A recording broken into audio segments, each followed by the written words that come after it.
There is often an argument about props. I have students who like using props, and I have students who don't want to use props at all. I grew up doing yoga in a country in India where we never used any props. We just basically had our bed sheets that will spread on the ground and we'll practice on top. But that wasn't the best way to practice because, you know, if your feet are apart, you kind of slip and slide each way. So when I discovered the wonders of this material, a yoga mat, I was really thrilled because I could do poses with my feet apart, like warrior one, warrior two, lunges, a triangle pose, and other poses in which my feet will not slide out. So this was the first prop, and it's a yoga mat, and I would highly recommend everyone to practice yoga on a yoga mat because it's a safety thing. You know, it's not just we get padding from it, but it's also safe to use a yoga mat when you're practicing.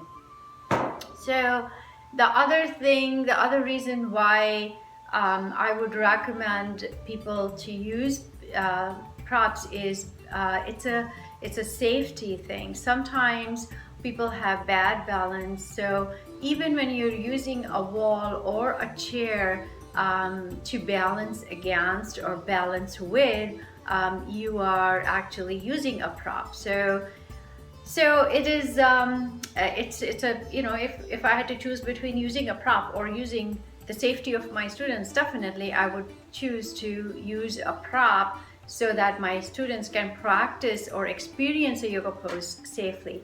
The other thing is that sometimes you can use a prop to strengthen yourself. You know, for example, if I'm doing a lunge, just by myself, and my right leg is back, my left foot is in the front, and it's aligned.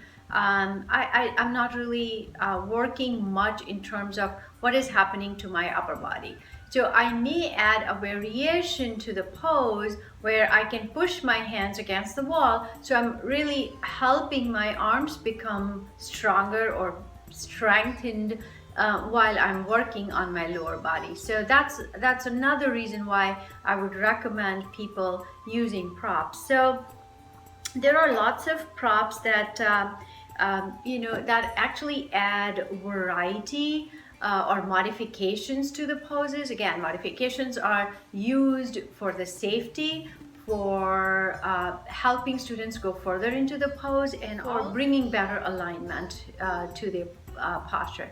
So there are lots of props out there. I mentioned yoga mat just now. And you know, you can, it's like $1 billion industry. You can go as crazy as you want to with the props, or it can be as reasonable as it makes sense. So I would not say spend, you know, hundreds of dollars on a mat. If you have the money and if you want to do that, more power to you. But when you're buying a mat, the only thing that matters here is, you know, I would recommend at least getting a 1/4 inch thick mat. Make sure it has nice groovy surface so your feet are not sliding. Sometimes mats are cheap and they're too flat and it doesn't help, your feet will slide. So get something that is reasonably good without going too crazy about it. Yoga blocks are fantastic props. Again, blocks are a means to raise the height of the floor towards you. So if I'm doing a pose where my hands, like in a standing forward bend, where my hands cannot reach down, I can lift the floor up to me, and I can, instead of touching the floor, I can touch the block. There are many different kinds of blocks, and this is a 4-inch thick, really nice strong block, but you can buy 3-inch thick flimsy blocks also. I don't recommend flimsy blocks because when you're doing poses like a side stretch where your hand is on the pose, if you have a 3-inch thick block which is not very strong, it's flimsy. You're putting your weight on it, and sometimes it can fall or bend, and you don't want that. So this is the other kind of block. It's an egg block, and I use egg blocks in my classes for a variety of reasons. One example of that is doing a fish pose on this, when people cannot lift their head up or tilt their head back where the top of the head touches the floor. Sometimes helping people opening their thoracic area with the help of this block is great, and why not? We are also rounded in our upper backs because of the pressure of gravity and because of the lifestyles that we have these days. This is a nice rectangular block that helps people again to keep their back straight, especially if you're sitting in meditation against the wall. This is great. Another wonderful prop is this wedge, and we have a bunch of these in the studio. This is good for somebody who has trouble getting their heels down, for example in downward facing dog or in malasana or the full squat. People have a hard time reaching their heels down. So if you can use a wedge to place under somebody's heels in that kind of pose, it gives them something to work against, and their heels are not up in the air. It just energizes the pose. The experience of the pose is very different when you can touch something versus if you're kind of up in the air. So that would help that. And this is also a good prop to use for people with carpal tunnel who or any wrist issues who have trouble getting into basic poses like downward facing dog. So that is good to have. And then it's probably one of my favorite props that most people, young and old, can use. It is a knee pad.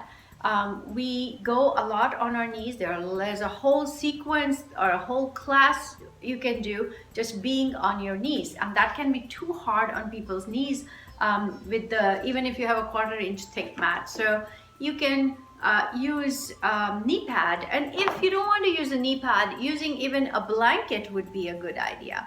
So again, going to blankets, again, great thing to have to support your knees, to support your head, to sit on. I almost always begin my classes by having people sit on a blanket, because it helps people to elevate their hips a little bit, and the posture becomes stronger, back is straighter, and posture is more comfortable for people, and they can sit there for a longer time. The last prop that I have here today is bolster, and bolsters come in all shapes and sizes. I like to use bolsters for some of the poses. For example, if someone has a tired, achy back, placing a bolster under their knees in shavasana really helps them.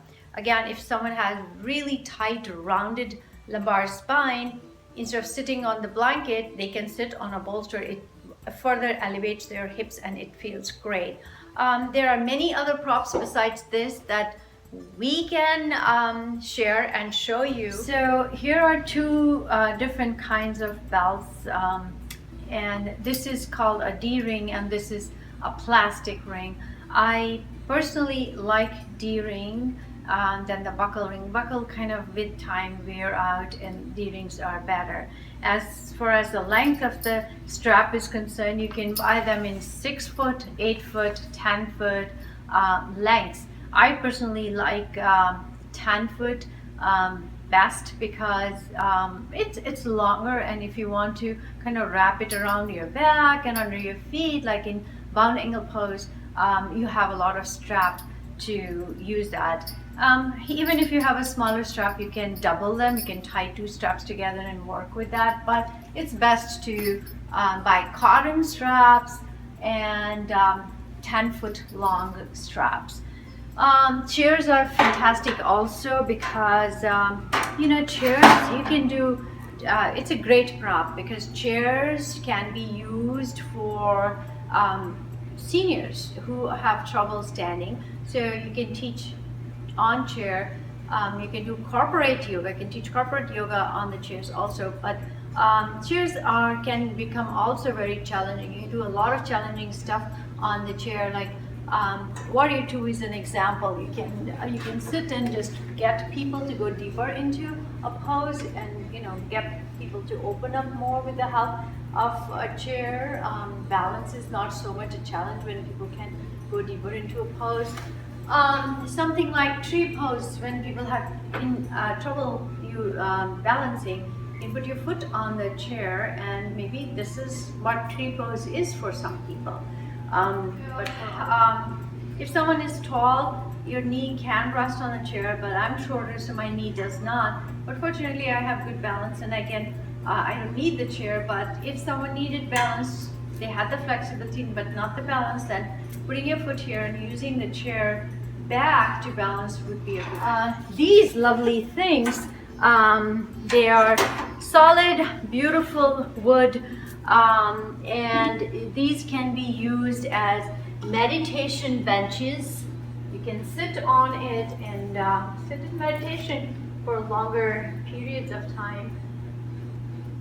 That feels good, but for someone who has trouble sitting in this pose, for them getting them to sit here would be a little bit more comfortable. No pressure on the heels or the ankle. If you have any more questions, please feel free to send us an email. Thank you.